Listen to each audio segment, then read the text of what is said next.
વર્ષ બાદ કોરોના ફરી એકવાર ચિંતાજનક રીતે માથું ઉંચકી રહ્યું છે। વિશ્વના અનેક દેશોમાં નવા વેરિયન્ટના કેસીસ સામે આવતા આરોગ્ય તંત્ર ફરી સતર્ક બન્યું। સિકાડા BA.3.2 નામનો નવો વેરિયન્ટ હવે ચિંતા વધારતો જોવા મળ્યો। ઇન્ડિયન મેડિકલ એસોસિએશન દ્વારા લોકોને સાવચેત રહેવા માટેની અપીલ કરવામાં આવી છે।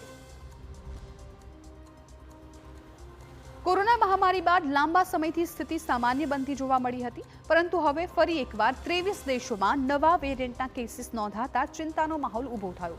એક નવો વેરિયન્ટ સામે આવ્યો છે જે ઝડપથી ફેલાય તેવી શક્યતા દર્શાવવામાં આવી રહી છે। આપને જણાવી દઈએ કે સિકાડા BA.3.2 નામનો આ નવો વેરિયન્ટ કુલ 23 દેશોમાં નવા કેસીસ નોંધાઈ રહ્યા છે।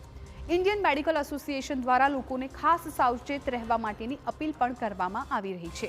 સામાન્ય લક્ષણો જેમ કે તાવ, ખાંસી કે થાક દેખાય તો પણ ટેસ્ટ કરાવવાની સલાહ આપવામાં આવી રહી છે।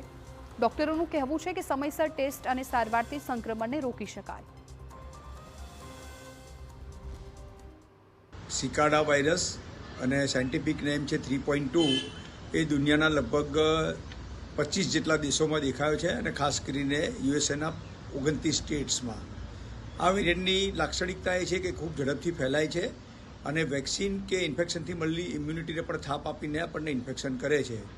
પરંતુ રાહતના સમાચાર એ છે કે આમાં કોઈ સિરિયસ ડિસીઝ થતો નથી, એટલે કોઈ પેનિક કરવાની જરૂર નથી, પરંતુ આપણે સાવચેત અને સાવધાન રહેવું પડશે।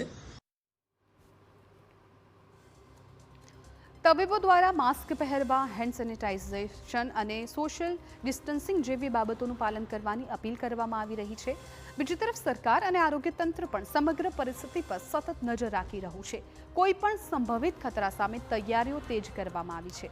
લોકોએ ગભરાવાની જરૂર નથી, પરંતુ સાવચેત રહેવું ખૂબ જ જરૂરી છે।